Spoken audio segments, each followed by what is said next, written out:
Sanikamukela kwiKHANYISANI TV. Igama lami nguMkhulu Nkhazimulo. Mawumusha sicela usubscribe khona uzokwazi ukuthola amavidiyo ngesikhathi siwakhiqiza.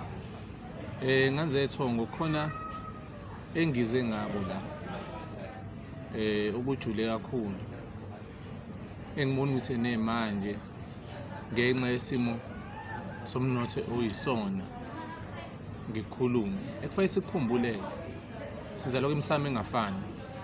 Baningi abathandazi, khona abahluphekayo, khona bayigwili, khona abakwaziyo ukuthi baphile. Ekufanele sikwazi-ke imisamo yethu asifani, nabantu abasimbethe abafani. Khona iy'mpande engingazazi mina, omunye umuntu angazazi, omunye umuntu azazi mina ngingazazi. Kusuke kuyinhlanhla nje uzaleke ngaleyo ndlela. Engifuna uqale ngikusho nganze thongo, anginazi igubhu, ningangifuni ningicela igubhu. Angiphathi imithi emibi, nginaso isikhwama sokulwa futhi silwa kakhulu kabi. Njengoba ngimpethe ilidlozi nginalo. Awulazile indawo yalazi idlozi elilwayo futhi alihlulwa yilutho. Kodwa imithi emnyama ngiyiphatha.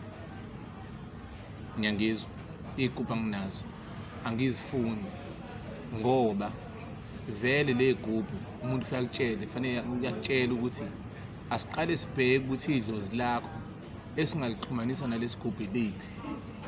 Umbuzo wami uthi usuke wazi ngani ukuthi ngesathi ebheka usekhuluma nedlozi lakho. Ngike ngabuza omunye umuntu la ethi siyakufembela sibheke ukuthi obani ekhaya abaphethe iy'nhlanhla masixhumanisa nawo. Njengoba umuntu mesuke ephila usuke engafuni ngisho nesilwane, so esichela singazifuni iy'lwane. Umuntu ophilayo engafuni ukuya emathuneni. Yini ekubanga ukuthi umuntu made engazifuni izinto ezimbi mase seshonile uzosondelana negubhu? Hhayi ukuthi usuke ubheka kulo muntu uthi uyavuma yini, usuke uphoqa idlozi, usuke usulibopha lenza into engahambisani nayo. Yebo ngizothi angazi ukuthi ngikhuluma ngani, kodwa ngiyazi ukuthi nekhona umehluko phakathi kwento emhlophe nento emnyama, njengalolu phawu la ngemva kwami. Anginazi igubhu, ningangiceli zona. Kodwa uma ufisa ukuphumelela, ngoba sengenza lento, ngoba sengithole iy'ngane zethongo ezithi Mkhulu ngicela umoya wenkanyamba, ngicela umoya wenzuzi. Awungitshele nje, uzongicela imoya yey'dalwa zaNkulunkulu ezingakaze zihlangane nabantu bakini. Ningafuni ukungigangisa, ngiyafuna ukuphila, ngikhule, ngibe nempunga nami kulo mkhakha. Njengoba zingekho nje iy'nyanga ezinempunga lana abathandazi abanempunga, ngoba bajahe ikhukhu. Ngi-right la ngikhona ukuthi ngilele isizwe ngendlela engithunywe ngalo, ngengidlale ngefa abanginike lona. Iqiniso libalulekile. Mina into enginayo enganisiza, nginegobongo lempumelelo.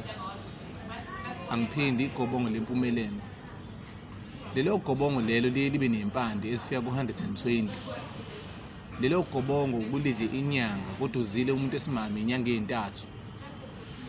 Njengoba linempande eziwu-120, lezi mpande sizikha la sithunywa khona yidala. Njengoba wazi ukuthi emzimbeni wakho wonke mawujuluka phuma usawoti, mawukhala amanzi anosawoti, mawuchama amanzi anosawoti.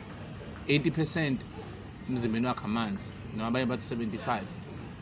Ulwandle noma uzule emhlabeni 80% or 75% amanzi. Ulwandle olukhulu liyababa njengosawoti, njengala manzi ongabala emzimbeni wakho. Mase kuba khona amathe la emlomeni, awukho usawoti lapho.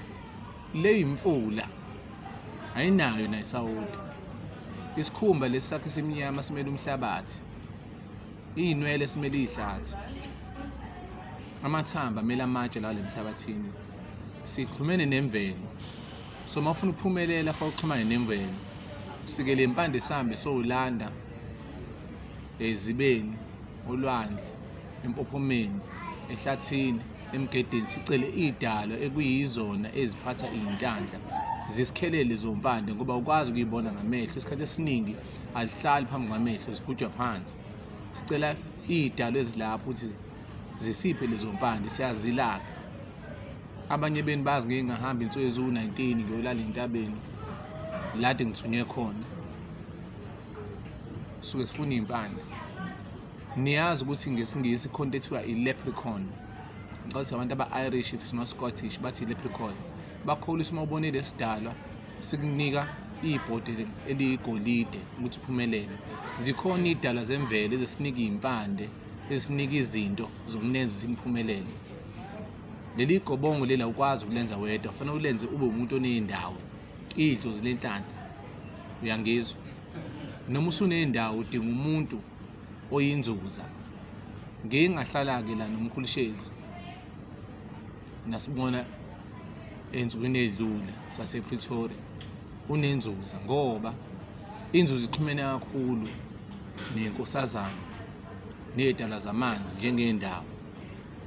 Inzuzi inamathongo amaningi phakathi kuwona, akwazi ukuxhumana ney'dalwa zentaba, akwazi ukudonsa iy'mfihlo.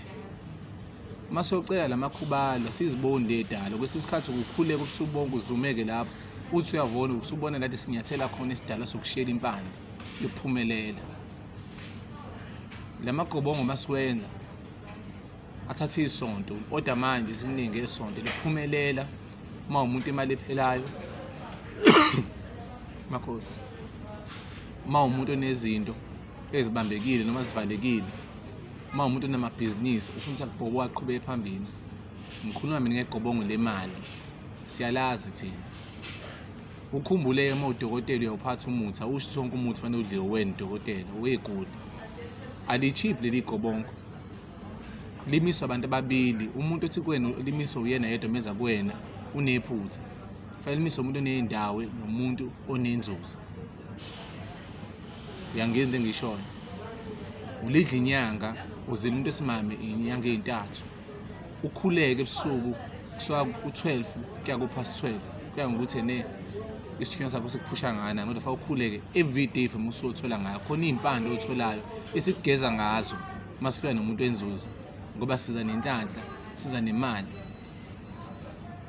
Elokuphumelela uthola leli gobongo, awuphinde ube nenkinga yemimoya, awuphinde ube nenkinga yemali, awuphinde ube nenkinga ya-anything, ngoba lisiza labantu bakini ababebusa ukuthi basukume baqubuke.